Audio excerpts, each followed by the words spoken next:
my big fat ass. That shit tastes good. I don't give a damn what nobody said. That Oh, I feel like.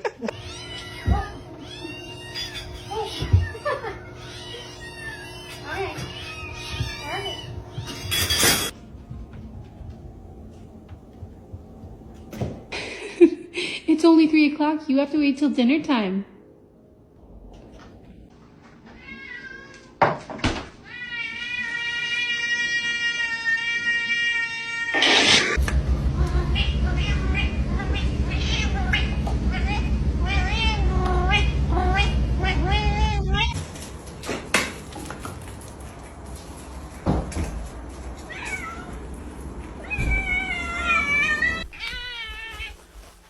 What?